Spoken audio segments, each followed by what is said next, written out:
Today, this is the topic is environmental ethics.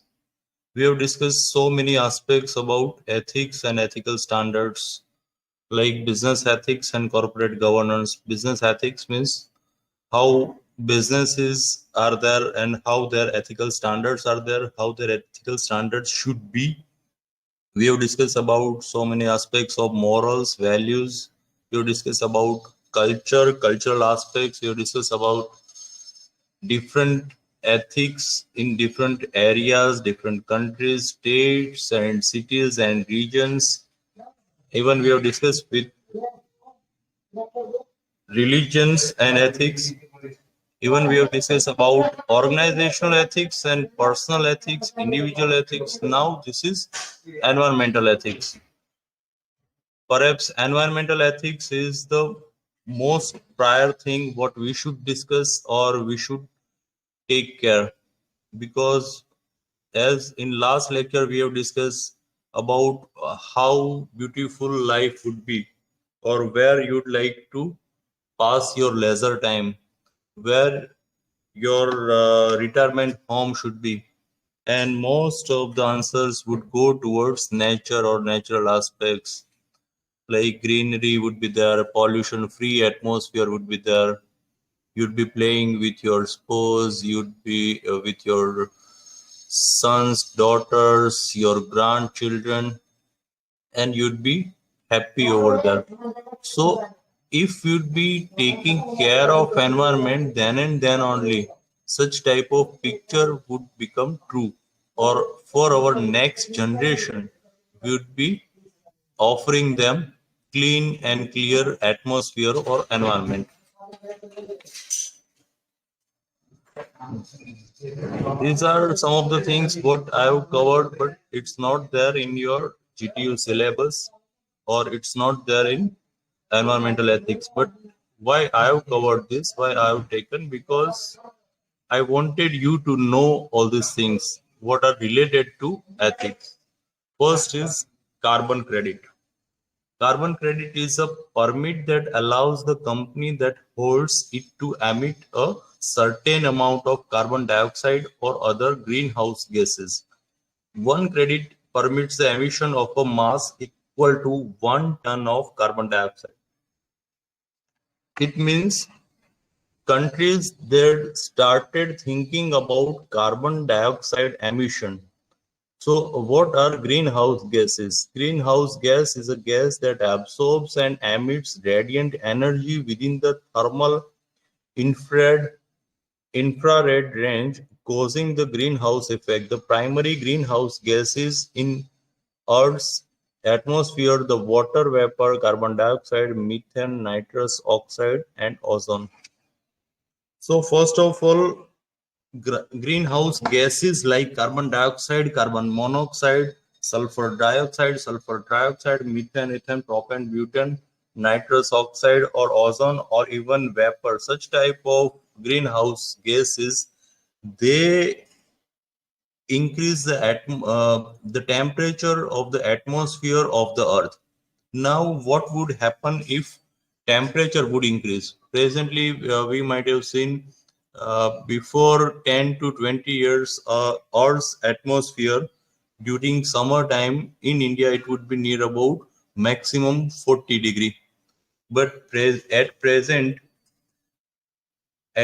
we can see like atmospheric temperature would be near about 48 degree in Ahmedabad, or even it is going to increase due to greenhouse gases only. Why due to greenhouse gases?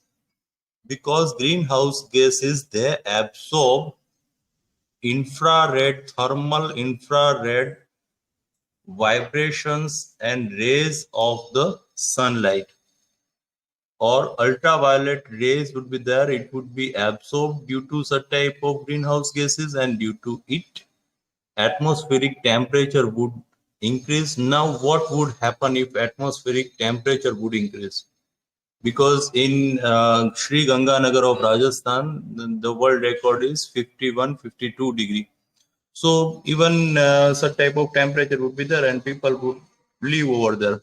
But if temperature is going to increase, then in North Pole and South Pole, icebergs are going to melt.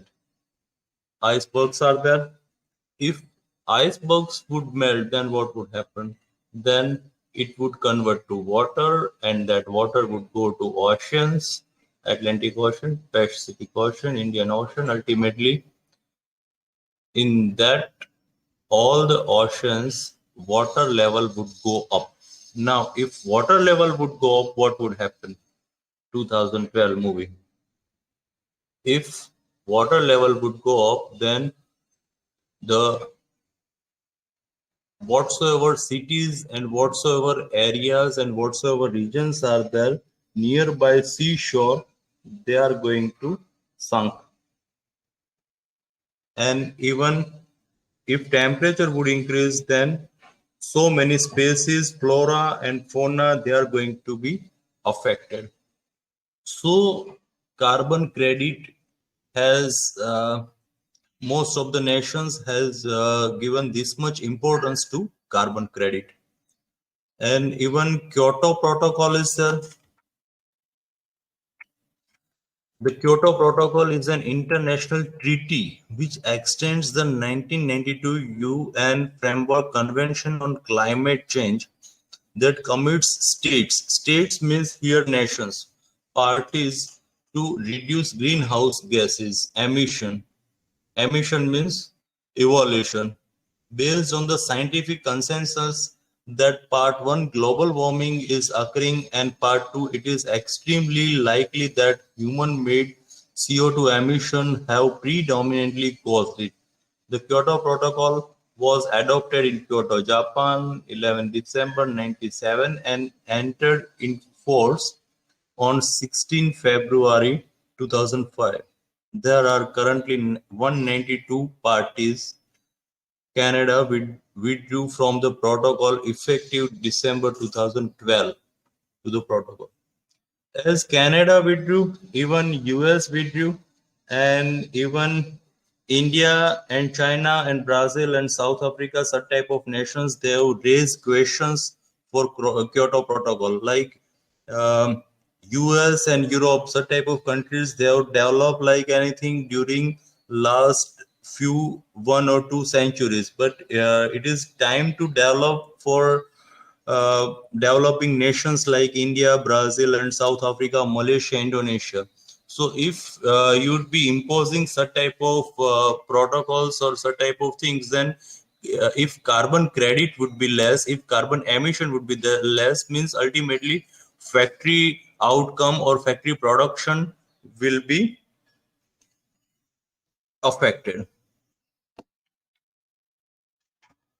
Even one of the thing Bureau of energy efficiency that I've taken over here, because if you wish to make career as energy engineer or environment engineer, BEEE organization is there, and open source exam would be there. If you'd be clearing BEEE exam, the Bureau of Energy Efficiency, then you may become a energy engineer. An energy engineer can earn not less than 2 lakhs of rupees per month, because most of the industries they'll have to go for energy audit. So you can roam throughout GIDCs, throughout the industries, you can go for energy audit and you can earn handsome amount. So the Bureau of Energy Efficiency is an agency of the Government of India under the Ministry of Power, created in March 2002 under the provisions of the nation's 2001 Energy Conservation Act. The energy's function is to develop programs which will increase the conservation and efficient use of energy in India. So these were the things what can catch your eyes, and it is not covered in your GTU syllabus. But now the things are there what are covered in your GTU syllabus, like history of environmentalism in the US.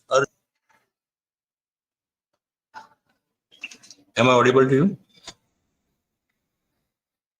Hello. Yes, Yes, sir. sir. Okay.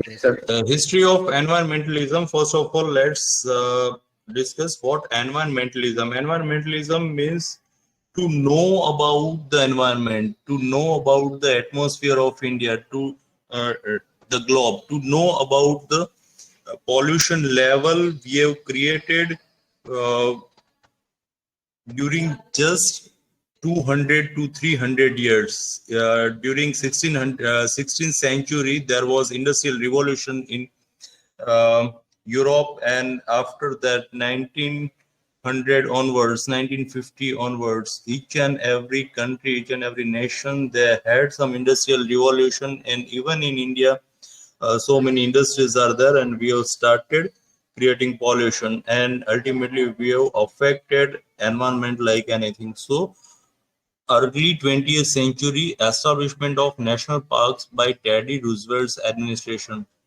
means Teddy Roosevelt, he was statesman, and he has started doing some type of activities, and he has raised eyebrows in front of all this pollution, and he has advocated about environment. 1960s, increasing concern on human health risks posed by pollution.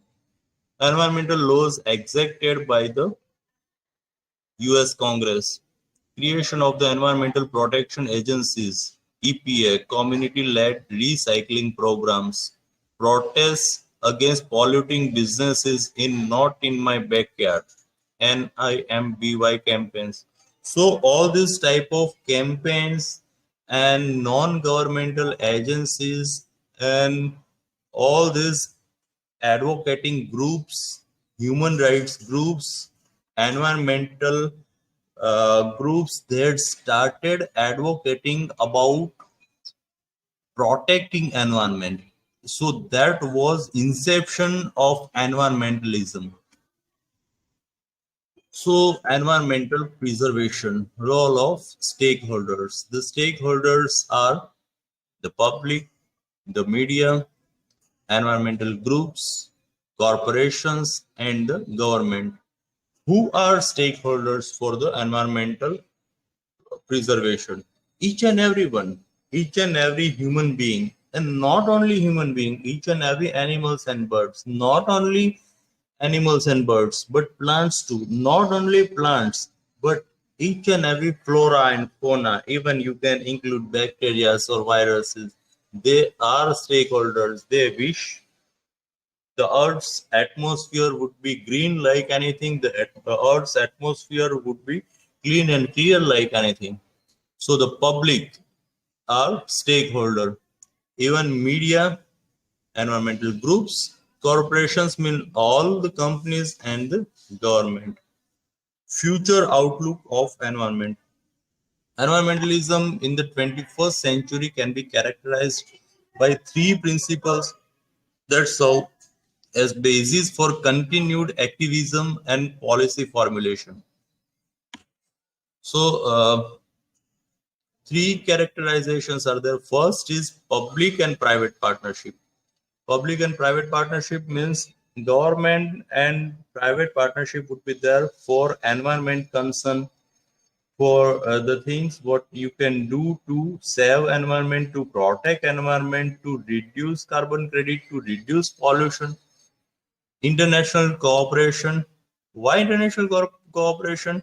Because whatsoever you'd be doing in your country, it is going to affect the atmosphere of the earth, and atmosphere of the earth means each and everywhere pollution or carbon credit or greenhouse gases or the climate change, each and every country would get affected if you are not aware about all these things. So international cooperation is required for all these issues.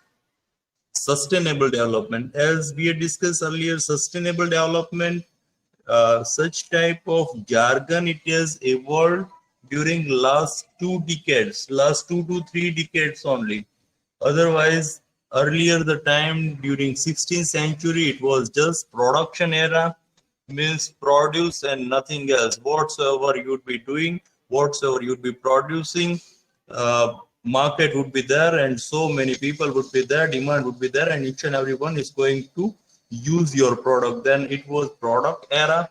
Product era means you will have to think about your product features, and you will have to market your features. Then and then only all the people, they are going to start buying your product. Then it was era of sales, like whatsoever you'd be producing, if you'd be giving stress on sales, then people are going to buy it. Then it was marketing era, like whatsoever product you are going to sell, each and every product is not going to bought by people, you'll have to market it. In marketing, each and everything was included. And then there was relationship era, like you will have to think about customers. Consumer or customer is a king. You will have to think about consumer centric uh, policies. And then there was era of development, like infrastructure or roads or buildings or hospitals or large infrastructure for each and everything what can make human life comfortable. But later on, at presently, it is era of sustainable development. Sustainable development means don't think about just development, don't think about just profits or benefits, but think about long term production, long term aspects, long term policies. Like presently, you'd be producing tons of the products. Presently, you'd be producing tons of your manufacturing capacity. Presently, you'd be best in the service sector. Presently, you'd be earning handsome profit. But after 50 years, what would be there due to such type of production? After 100 years, what effects would be there of your production, of your manufacturing units on the atmosphere, on human lives? That is sustainable development. Innovative business responses to environmental regulations. So later on, now you can see so many electric cars are there in the market, electric bikes are there in the market.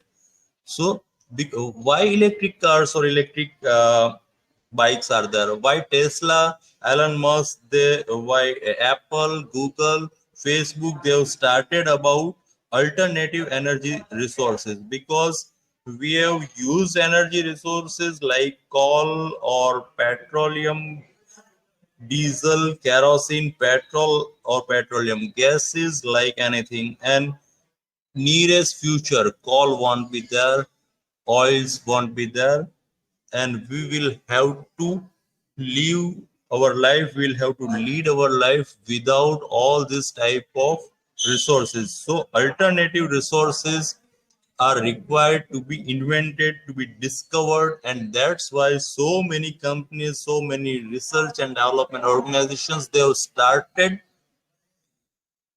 their all their forces, all their concentration towards alternative resources, alternative energy only. So there are several reasons why those managing business are becoming increasingly conscious of environmental issues, of for management moral to cut waste.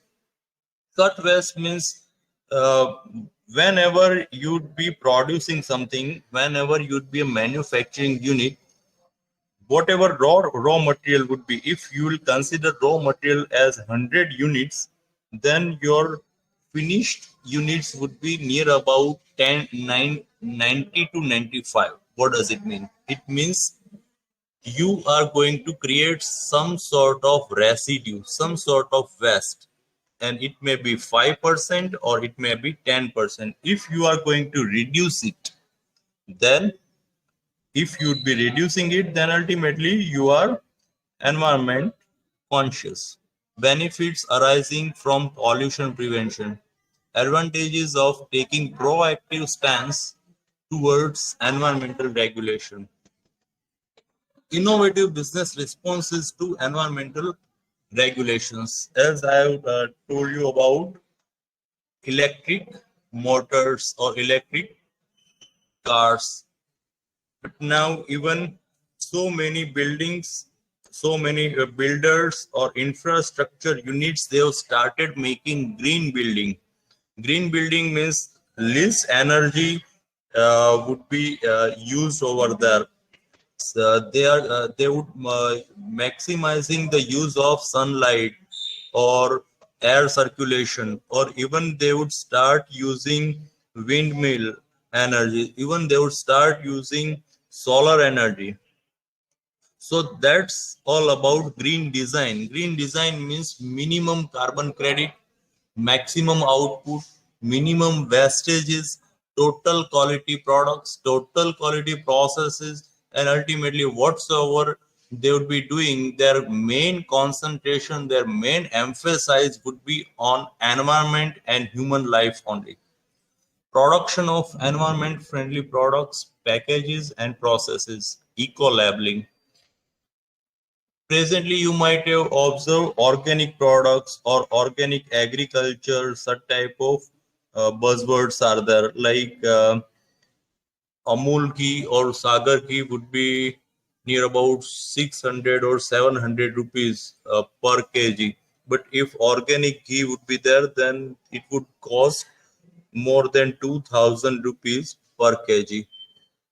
Why organic products? Because in organic products, there would be least use of insecticides or fertilizers. Now, if insecticides or fertilizers would not be used, then no chemical would be there in agricultural products. And if no chemical would be there, then it would not be hazardous for human body. So, eco labeling, you would see eco sensitive product or eco labeling on so many products or services, savings through pollution prevention measures. Even Ford has withdrawn its cars during last decade only for because their particular car were producing more pollution. Coordination with environmental advocacy groups and government regulators. Waste management and pollution control. In Ahmedabad, if you'll see, waste management control units are there, and they have started doing R&D activities for whatsoever waste or whatsoever garbage they are collecting. AMC and most of the municipalities of India or across the globe, they wish to use uh, they wish to use all this wastage again, and most of the organizations and most of the governments, they have started giving stress on recycling the things, reusing the things, and reducing the use of each and every resources, or reducing the use of paper and plastic and whatsoever energy resources. So environmental damage, how environmental damage is there? Environmental damage through industrial activity can be of two types. First is depletion of natural resources, and second is degradation of natural resources. Depletion means ultimately natural resources won't be there after 50 to 70 years, and degradation means ultimately it is going to decrease. So key strategies for industrial pollution prevention. First is systematic waste reduction audit. As we had discussed about ethical audit, now this is about environmental audit or energy audit. Means whatsoever industry, whatsoever manufacturing unit is there, are they conscious about their waste management? Are they conscious about whatsoever pollution standards are there? Such type of private audit or governmental audit would be there. Then material balance, economic balance. Material balance and economic balance, again it would be related to total quality process, total quality management, and waste management only. Identifying waste reduction, identifying technologies with what you can reduce waste, use of newer, cleaner technologies, life cycle assessment.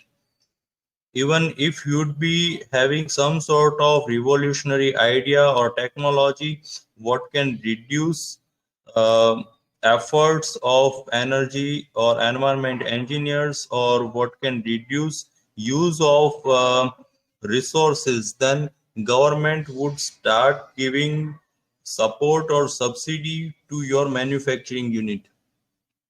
Life cycle assessment,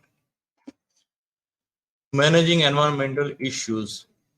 Dan Hart suggests five different approaches to managing environmental issues. So many environmental issues are there that, as we have discussed now, how we can overcome. Investing in environment-friendly processes or products.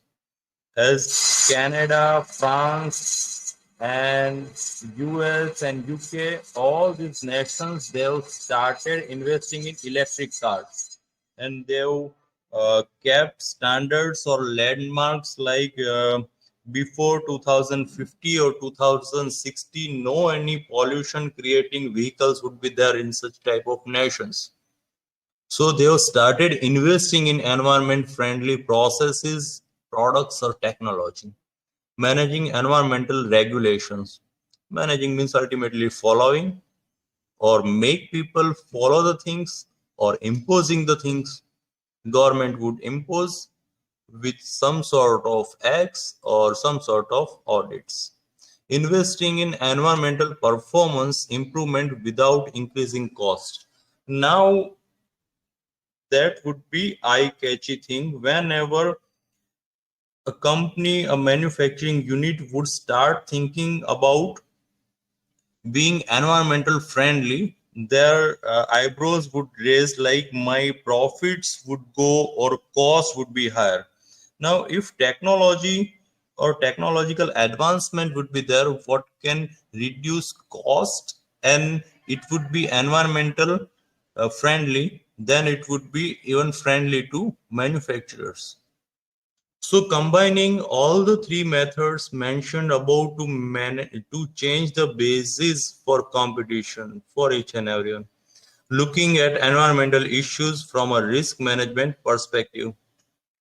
Risk management, most of the time we might have heard risk management with uh, business standards or country risk analysis, or we might have heard about life insurance risk, we might have heard about um, credit risk like giving loan, or we might have heard about health risk. But now it's long-term risk to human lives. If we would not be taking care for environment, then we'll have to leave this planet. Charter for Voluntary Pollution Control. The Ministry of Environment and Forest and the country's industrial sector have entered into partnership on voluntary pollution control by releasing a charter on corporate responsibility for environmental protection in New Delhi on 13 March 2003. The charter marks a shift from regulatory enforcement of pollution control norms to voluntary compliance by the industry to significantly enhance the quality of environment. See, this was during 2003, means it was during Congress government and Manmohan Singh government. But now, even after 2014, some voluntary steps were there, like for Ujjwala Yojana, Narendra Modi has told to leave subsidy if you can afford gas cylinder with standard rates, then you should leave subsidies, and so many people they started leaving subsidies. So it's ultimately revolution in any of the country if voluntarily people would be behaving in some sort of standards what is required, then no any sort of enforcement by law is required. कायदे की जरूरत ही नहीं है अगर सब लोग अपने हिसाब से कायदे फॉलो करे तो। Next is India's environmental policy. The Environment Protection Act 1986 takes into account the following: Water Prevention and Control of Pollution Act 1974, Air Prevention and Control of Pollution Act 1981, the Factories Amendment Act 1987, the National Environmental Policy 2004. So now if we'll be concluding this lecture, what are eye-catchy things? What we'll have to summarize, like environment is mother for all the flora fauna, it's mother for human life, it's mother for economic development and sustainable development. Not only profits or not only businessmen or all the manufacturers, they'll have to give stress, emphasize, or they'll have to be concentrated on environmental standards, and all these environmental standards are globally accepted. And if voluntarily all the manufacturers would be giving stress on these things, then pollution would be less, environment would be green, and ultimately all each and everywhere rosy